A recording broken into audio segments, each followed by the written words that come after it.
America के एक शांत सुनसान देहात में एक पुराना घर था।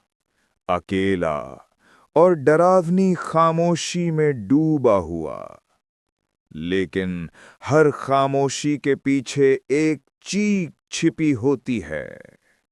ये कहानी है एनाबेल की उत्पत्ति की। सालों पहले एक साधारण गुड़िया बनाने वाला सैमुअल मलिन्स अपनी पत्नी एस्थर और छोटी बेटी बी के साथ वहीं रहता था। बी उनकी दुनिया की सबसे प्यारी चीज थी। हर दिन वो हंसी, गाने और खेल से घर भर देती थी।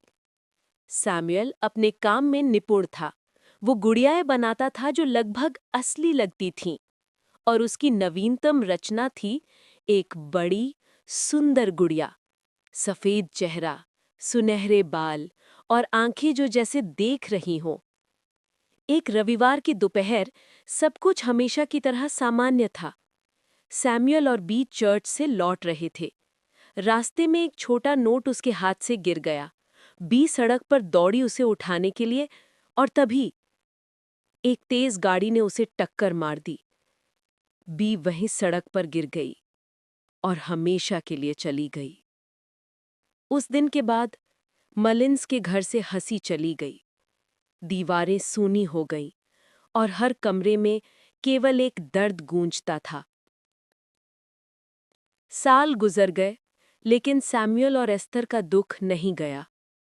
एक दिन उन्होंने किसी पुरोहित से सुना, अगर आत्मा को बुलाया जाए तो वो लौट सकती है।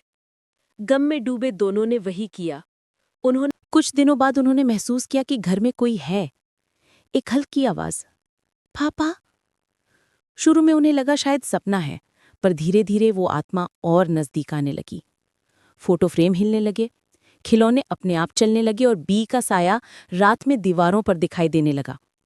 वो आत्मा कहने लगी, मैं बी हूं, मुझे उस गुड़िया में रहने दो। माता पिता ने विश्वास किया। उन्होंने गुड़िया को अपने कमरे में रख दिया और आत्मा को उसमें बसने दिया। लेकिन वो बी नहीं थी। वो थी एक दानव आत्मा जो मासूम प्रेम का फायदा उठाकर अंदर घुस आई थी। कुछ ही दिनों में घर बदल गया। चीजें खुद चलने लगीं, दरवाजे अपने आप बंद होने लगे। एक रात एस्थर ने उस गुड़िया को अपनी ओर चलते देखा, धीरे धीरे, बिना किसी आवाज के। वो डर गई, भागी, पर तब तक देर हो चुकी थी। दानव ने उस पर हमला किया। उसका शरीर बच गया, लेकिन आत्मा टूट गई। उस दिन के बाद एस्थर बिस्तर से उठ नहीं सकी। सैमुअल ने सब समझ लिया।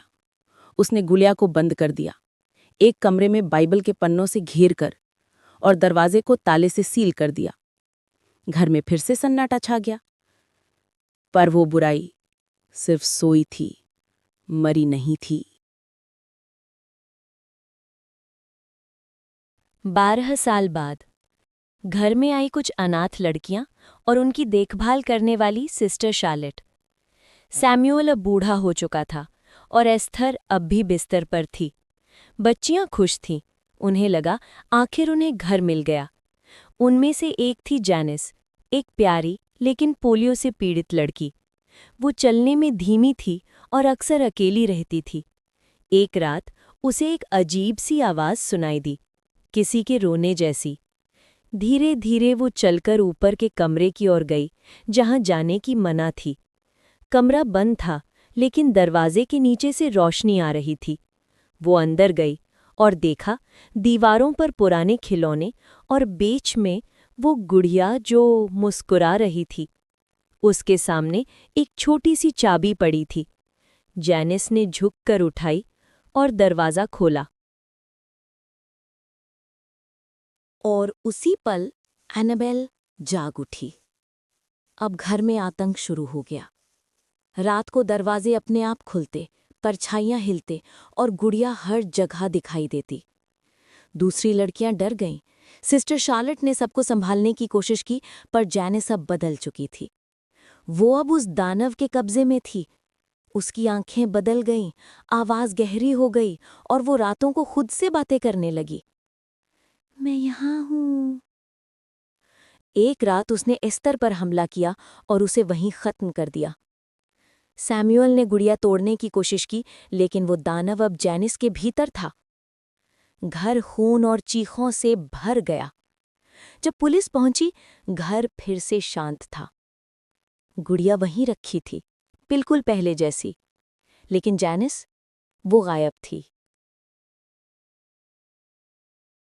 कई महीने बाद एक दंपत्ति ने एक अनाथ लड़की को गोद लिया। वो लड़की बहुत शांत थी, बस मुस्कुराती थी। जब उनसे नाम पूछा गया, उसने कहा, एनाबेल। और कुछ साल बाद उसी लड़की ने अपने परिवार की हत्या कर दी। वो गिरफ्तार हुई और उसके कमरे में वही गुड़िया पाई गई। वो गुड़िया अब एक और घर में रखी गई, कांच के अंदर बाइबल के साथ सील की गई। लेकिन आज भी लोग कहते हैं, अगर तुम ध्यान से सुनो तो रात में वो फुसफुसाती है, क्या तुम मेरे साथ खेलोगे?